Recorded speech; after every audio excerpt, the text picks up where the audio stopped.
Hi hello நண்பர்களே, இன்றைக்கி நம்ம என்ன பார்க்க போகிறோம்னாக்கா ஒரு சூப்பரான வீடியோ தாங்க பார்க்க போகிறோம். கஸ்டமர் கால் பண்ணியிருந்தாங்க, இந்த மாதிரி ஏசியில் கூலிங்கே வரல சொல்லிட்டு. நம்ம போய் செக் பண்ணும்போது ஏசியில் பயங்கரமாக டஸ்ட்டு பிளாக்குங்க. ஸோ எல்லா இடத்தையும் பிளாக்கேஜ். இந்தமாரி பாருங்கள், ஜல்லி ஃபுல்லாக ஜல்லியாக ஃபார்ம் ஆகிட்டு இருக்குது. அதனால் கூலிங் பர்சன்டேஜ் வந்து ரொம்ப ரொம்ப ரொம்ப கம்மியாக வந்துருக்கு கஸ்டமருக்கு. ஸோ இதை என்ன பண்ண போகிறோம்னாக்கா இன்றைக்கி ஃபுல்லாக பிரித்து வாட்டர் வாஷ் தான் பண்ண போகிறோம். ஆக்சுவலாக பார்த்தீங்கன்னாக்கா கஸ்டமர் வந்து ஒரு 2 வருஷம் வரைக்கும் சர்வீஸே பண்ணாமல் யூஸ் பண்ணிகிட்டு இருந்திருக்காங்க. எல்லோரும் அந்தமாரி பண்ணாதீங்க தயவு செஞ்சு.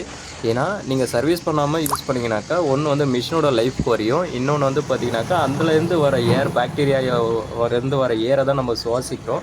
ஸோ அதை சுவாசிக்கும் போது நம்ம ஹெல்த்துக்குமே வந்து கோல்டு பிரச்சனை, டஸ்ட் அலர்ஜி அந்தமாரி பிரச்சனைலாம் நிறைய வரும். இன்னொன்று வந்து பார்த்தீங்கன்னாக்கா மெயின் ரீசன் வந்து கரண்ட் பில் வந்து எக்கச்சக்கமாக ஏறுங்க நம்மளுக்கு.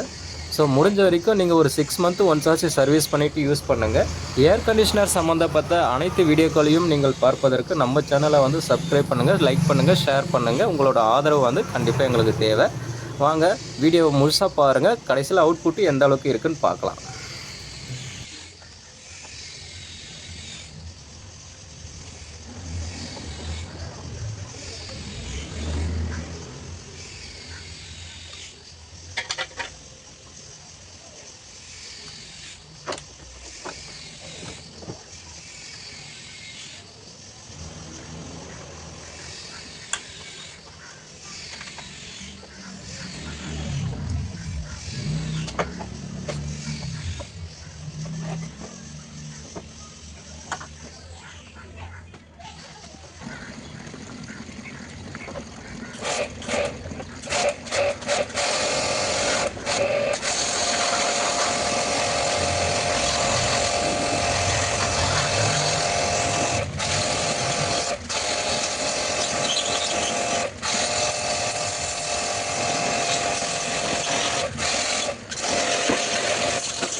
நண்பர்களே இங்கே பாருங்கள், நம்ம விஐபி படத்தில் வர தனுஷ் கூட வர ஹாரி பட்டாஸ் மாதிரி இங்கே ஒரு ஹாரி பட்டாஸ் இருக்கார். நம்ம வேலை பார்க்க தொடங்கினதுலேருந்தே நம்ம கூடவே இருக்கார். ஆனாலும் ஒரு சின்ன பையன் எங்கே நம்மளை புராண்டி விட்ருவாரு, நம்ம புது ஆள் இந்த வீட்டுக்கு. ஸோ எந்த டிஸ்டர்பும் கொடுக்காம அவர் மட்டும் அவர் வேலையை பார்த்துட்டு இருந்தார். நல்லாவே கோஆப்ரேட் பண்ணாருங்க. எதுவும் நம்மளை சேட்டப் பண்ணலை, சமத்தாக இருந்தார். பாருங்கள், அங்கேயும் இங்கேயும் சுற்றி கட்டி பார்த்துங்க இருந்தார். ஆனால் வெளியாளுங்க யாருன்னா வந்தாக்கா அவர் தாண்டி தான் உள்ளே போகணும். இதுதாங்க ஃபைனல் ரிசல்ட்டு பாருங்கள். ஸோ எப்படி இருக்குன்னு பாருங்கள். புது ஏசி மாதிரியே கொண்டு வந்துட்டோம். ஸோ உங்களோட ஏசி வந்து ஒரு 6 மாதத்துக்கு ஒரு வாட்டியாச்சும் இந்தமாரி பண்ணி சர்வீஸ் பண்ணி மெயின்டைன் பண்ணுங்கள். அதுதான் வந்து ஏசிக்கு நல்லது, உங்களுக்கும் நல்லது, கரண்ட் பில்லுக்கு மெயினாகவே ரொம்ப ரொம்ப நல்லது. தேங்க்யூ நண்பர்களே. அடுத்த வீடியோவில் பார்ப்போம். சப்ஸ்கிரைப் பண்ணுங்கள். தேங்க்யூ நண்பர்கள்.